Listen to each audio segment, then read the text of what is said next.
And you don't want to get the rap of like, this guy's at the gym just asking girls out left and right. That's a bad look. Every gym has that guy. Yeah, you don't want to be that guy. So you really want to make sure, and if you're speaking to her over multiple interactions, you might realize, hey, I don't want to ask her out. We don't have that much in common. She's not that smart. Good point, yeah. Whatever it is. And then you can nix it. And then maybe you ask somebody else out at a later time. You don't like blow your one chance at the gym. Absolutely. All right, guys, got Blaine Anderson here today, dating expert. Thanks for coming on. Yeah, thanks for having me. Yeah, dating market's pretty interesting right now, right? Yeah, it is. There's a lot of complaints I see. Yeah, I'm curious, if you go back 50 years, if people complained about dating as much. I feel like probably not. I don't think so. Yeah, but everyone is having trouble now, and everyone thinks their city's the worst for dating. Right. What are the troubles you're seeing? A lot of different things, but trouble navigating social media and apps, which is very understandable.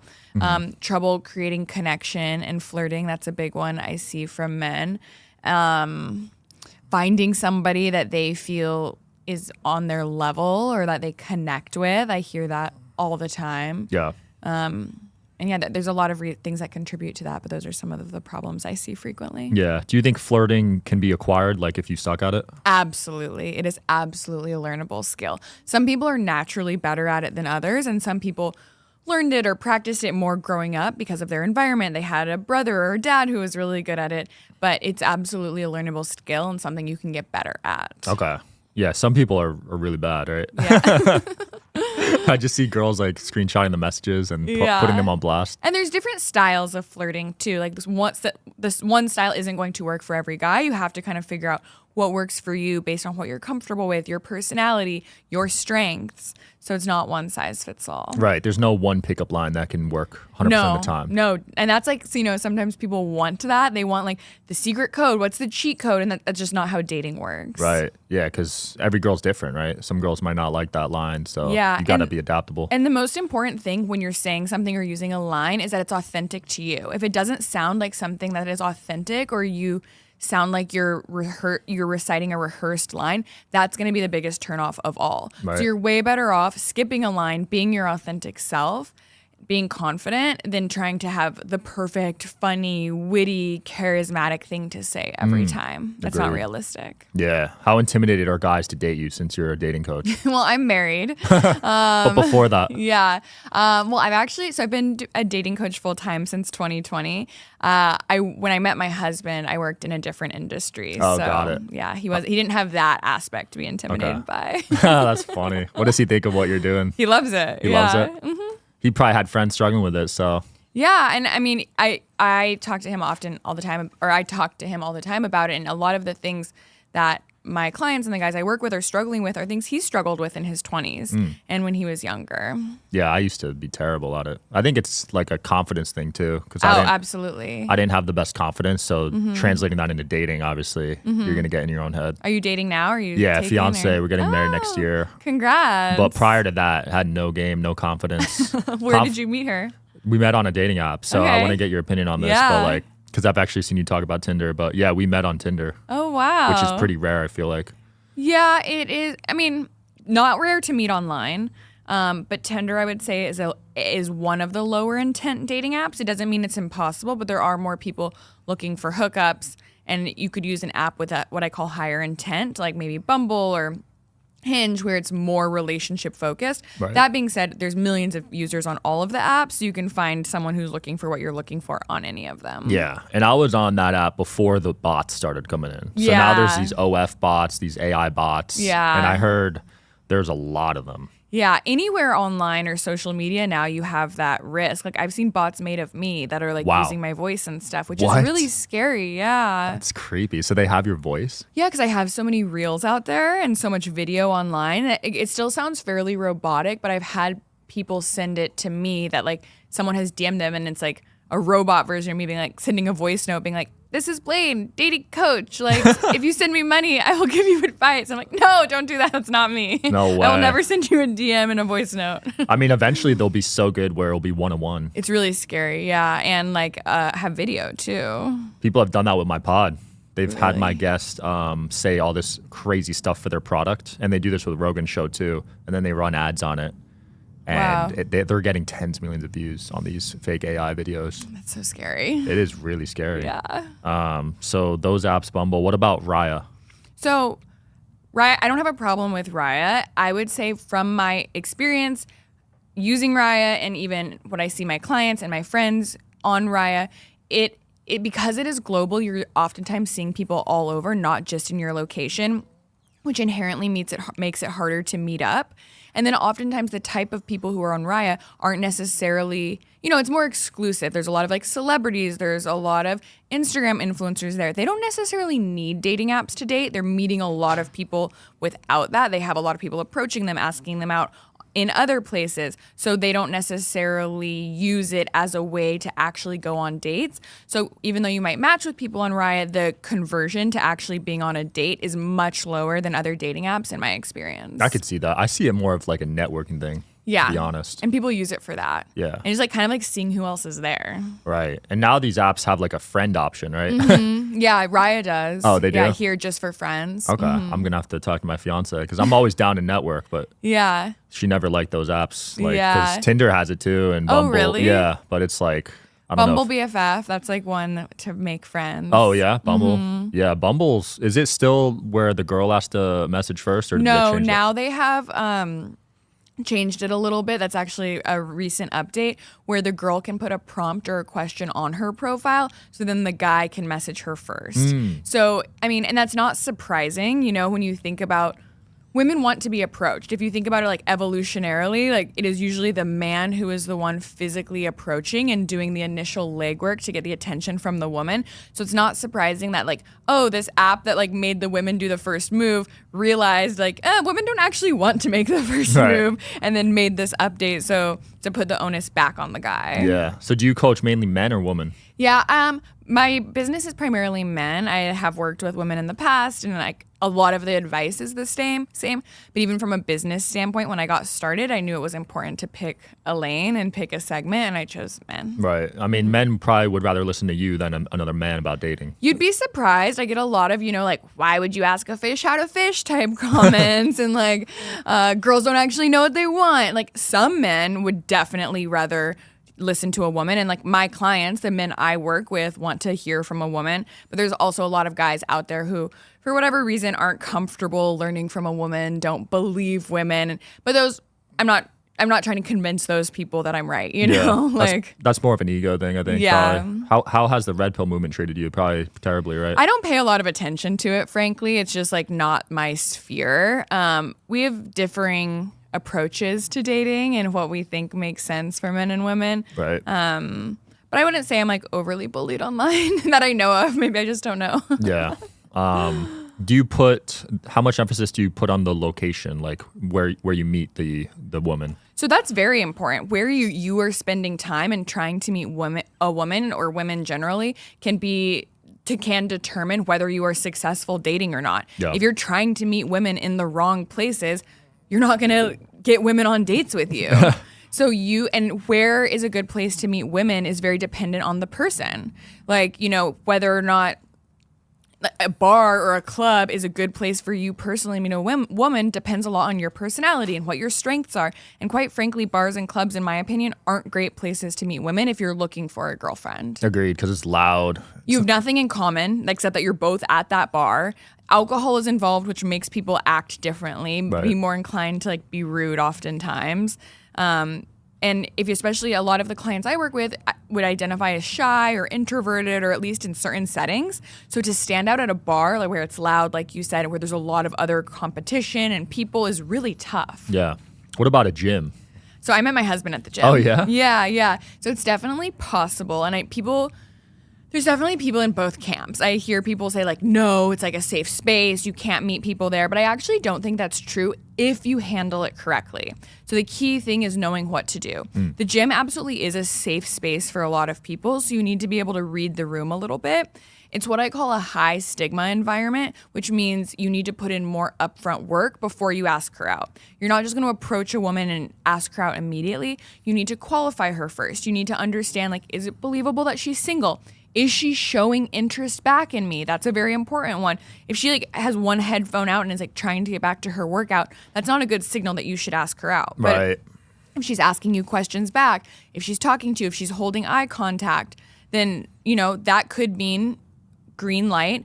But before I would ask her out, I would say you should actually get to know her over multiple interactions in the gym. For example, when I met my husband, he introduced himself the first time, but he didn't ask me out that time. But because he'd introduced himself, we had a short conversation. Then when we'd see each other at the gym moving forward, we would talk again. So we were able to get to know each other lightly over multiple interactions before he asked me out. Smart. He was playing the long game. Yeah, and that's like really what you have to do at the gym to not, and you don't want to get the rap of like this guy's at the gym just asking girls out left and right. That's a bad look. Every gym has that guy. Yeah, you don't want to be that guy.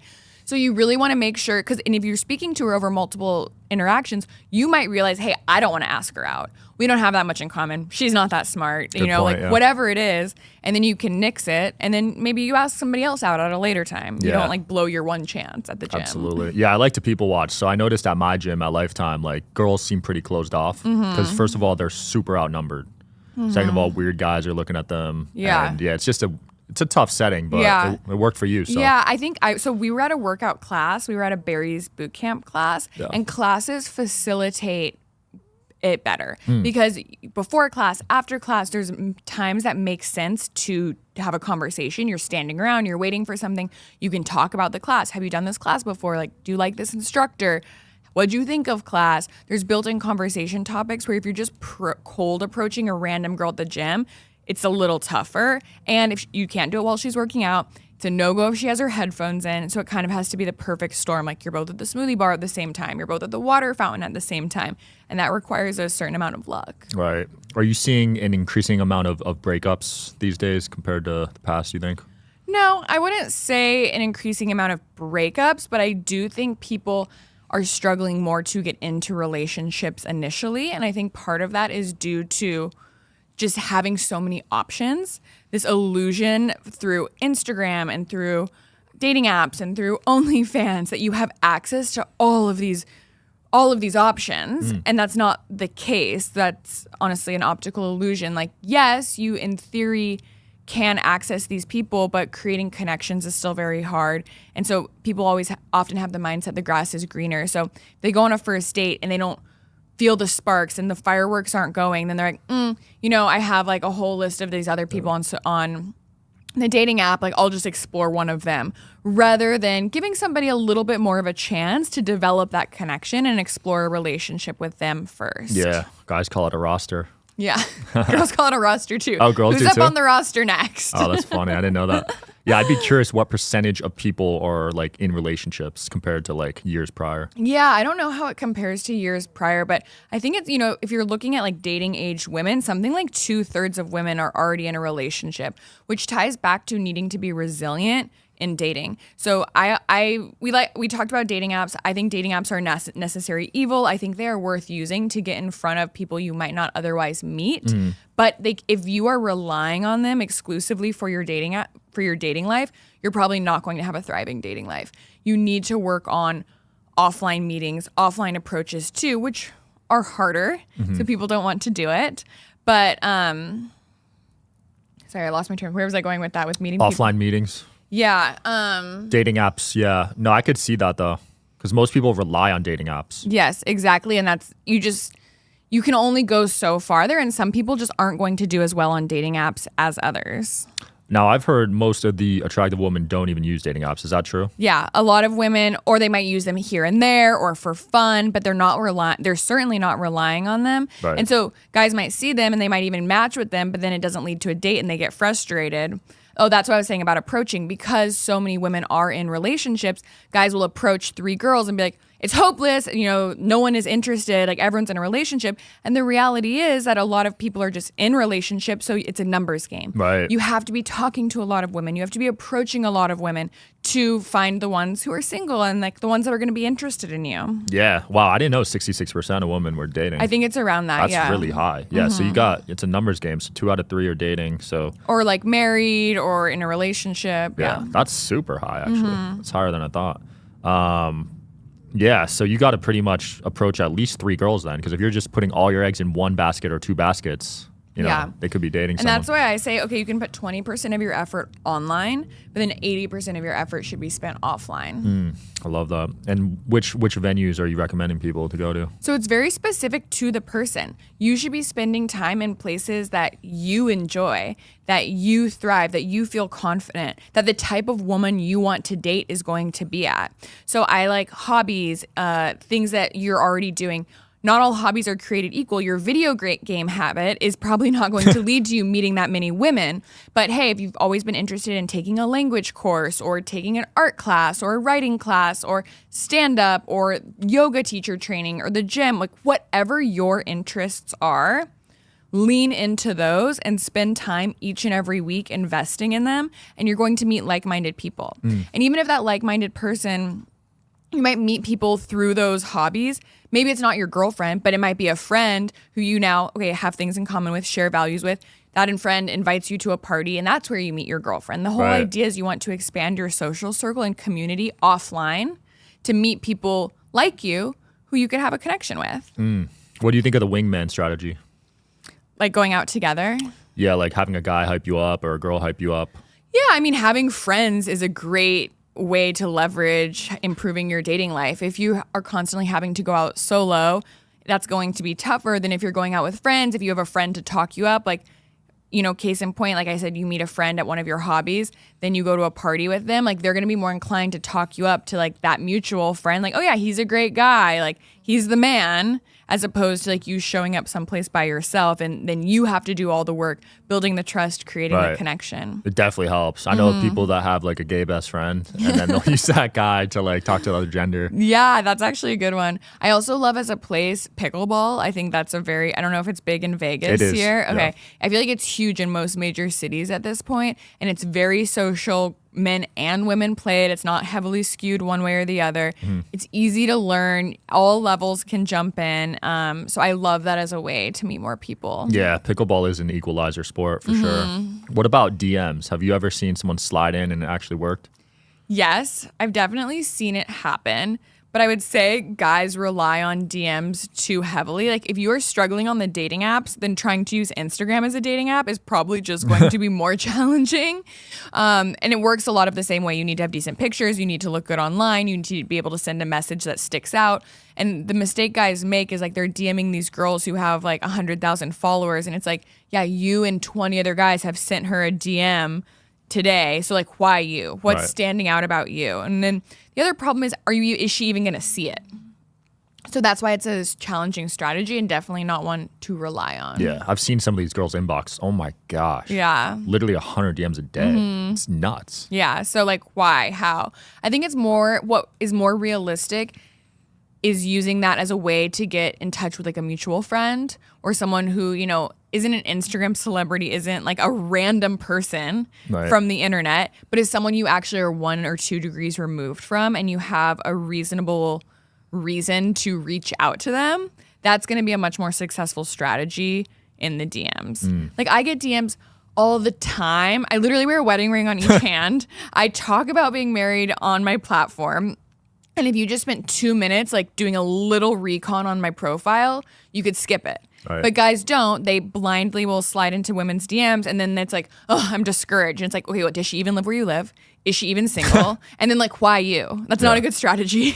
Yeah, for real. The distance thing is tough too. Yeah, really tough. I don't see those working out for the most part. Well, especially if you haven't met in person. You know, if you meet in person first, you like really hit it off, you happen to live in other places, or one person moves away, that's much more realistic than starting a long distance relationship with somebody you've never met in person. Yeah. So you went on one of my favorite shows, Shark Tank. I'd love to hear about your experience. I've had a couple of those guys on the pod. Amazing. It was a wonderful experience. It was definitely a bucket list item. It was way more nerve-wracking than I maybe like ever thought it would be. I guess I hadn't spent a lot of time thinking about like, what would it be like to be on Shark Tank? You know, when you watch the show, you're just like sitting at home on your couch, like that idiot, like whatever.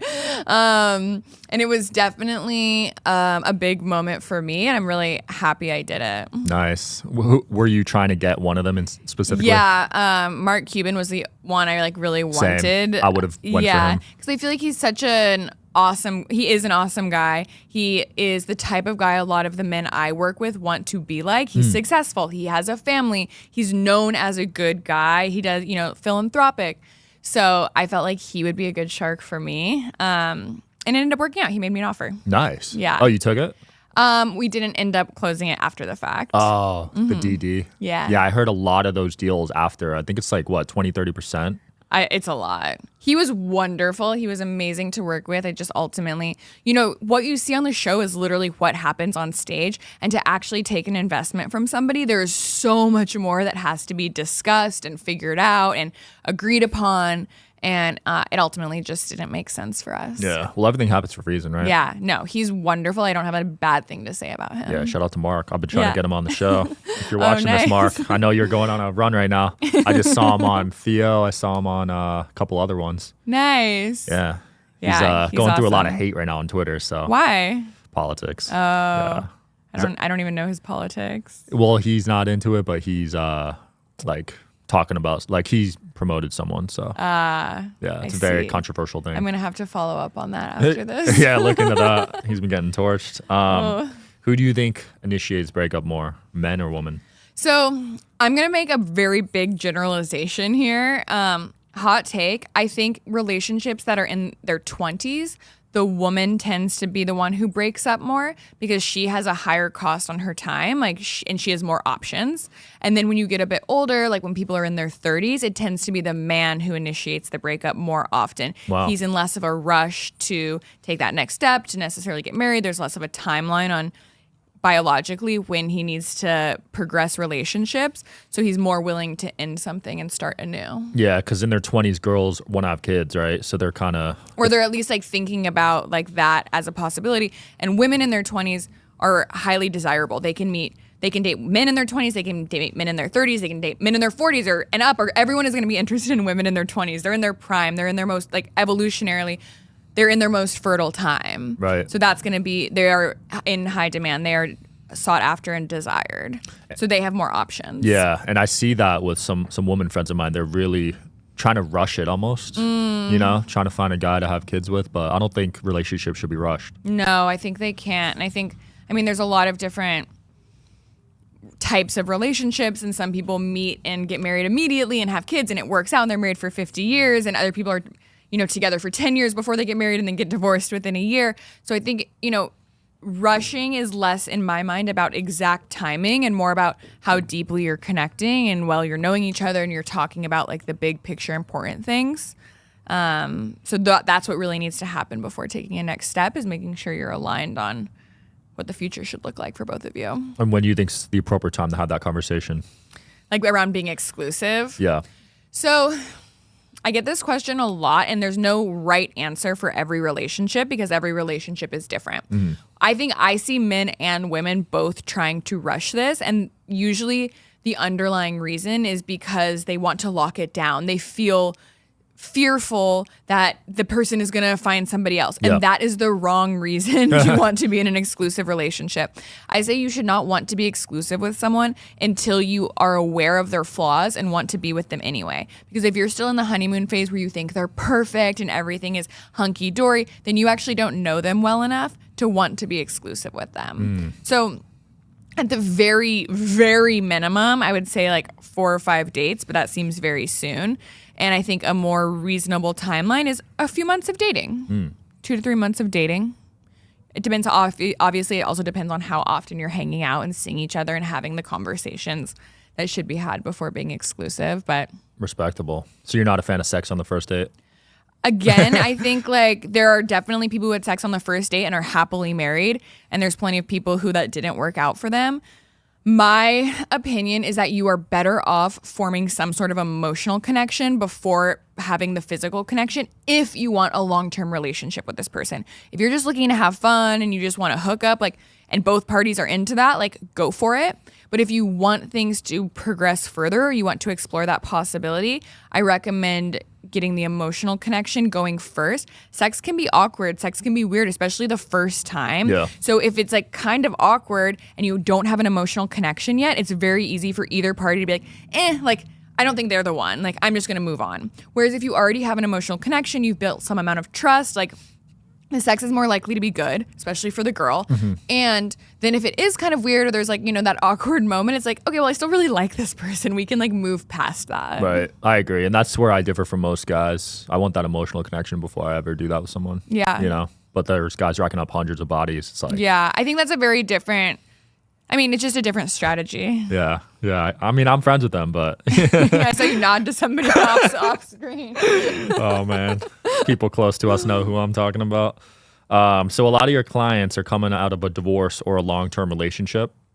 So they don't know how to pretty much flirt or talk to girls, right? Yeah, I think the problem oftentimes if you're coming out of a divorce or a long-term relationship is that so much has changed. The dating landscape has changed so rapidly. Sure, dating apps existed 10 years ago, but they weren't. It's not like every single person was on them. It wasn't so important to your dating life. It wasn't so competitive. Yeah. And so they just like aren't sure how to text and appropriately communicate there. Like how much should they be texting? They don't know how to make their dating apps. They're just out of practice really. And so it's helpful for them to have someone like give them the blueprint of like, okay, here's what is expected of you. Here's how I recommend implementing it. Here's what you should be doing when you jump back into the dating pool. Right. I love how personalized your advice is because a lot of these coaches give such broad things to follow and then people follow it and it doesn't work. Yeah. I think that's a mistake I see a lot of coaches making and like people following.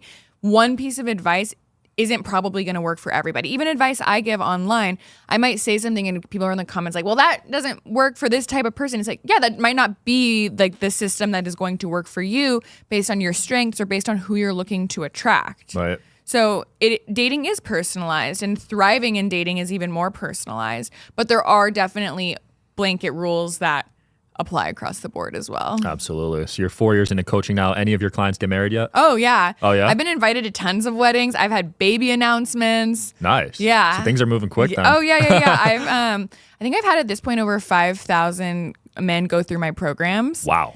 Yeah. So I've had actually like a good number of weddings. Yeah. I'd be curious over time. We'll see how your results maybe like what percentage of people are like succeeding from this. People have different goals. A lot of my clients are looking for long-term relationships and looking for marriage, but I also have plenty of clients who are in their 20s and they don't have a lot of experience with women. And sure, one day they want to get married, but right now they're just looking to have more options with women they're excited about and have fun with it. And that's okay too. So it's like, I don't count getting married as like the ultimate success. Like for some people it is, if that's your goal. Yeah. But there's a lot of other ways to be successful dating. Good point. as well. Yeah. Because some guys just want to hook up. Maybe they don't want kids. Yeah. Yet. So yeah, I guess success is different when it comes to dating. Yeah. My goal for my clients is they feel confident. They feel like they know what to do and when. And they feel like they have options with women that they are excited about. Yeah. That confidence can be learned. Yeah. Oh, definitely. Yeah. Mm-hmm. I think a big part of my issue was I didn't have a father figure. So just that my confidence wasn't there. Girls told me I was ugly growing up. So yeah, I had to rebuild that. Yeah, absolutely. I think confidence is really a baseline if you want to date attractive women. And when I say attractive, I mean that more holistically, like women who are also confident, women who are secure with themselves. You often will attract somebody at the same level sort of across any spectrum that you are. So if you're a super needy guy, you're probably going to date and attract super needy women. If you're not confident, you're not going to attract a confident woman. So what you want to attract, you need to be yourself.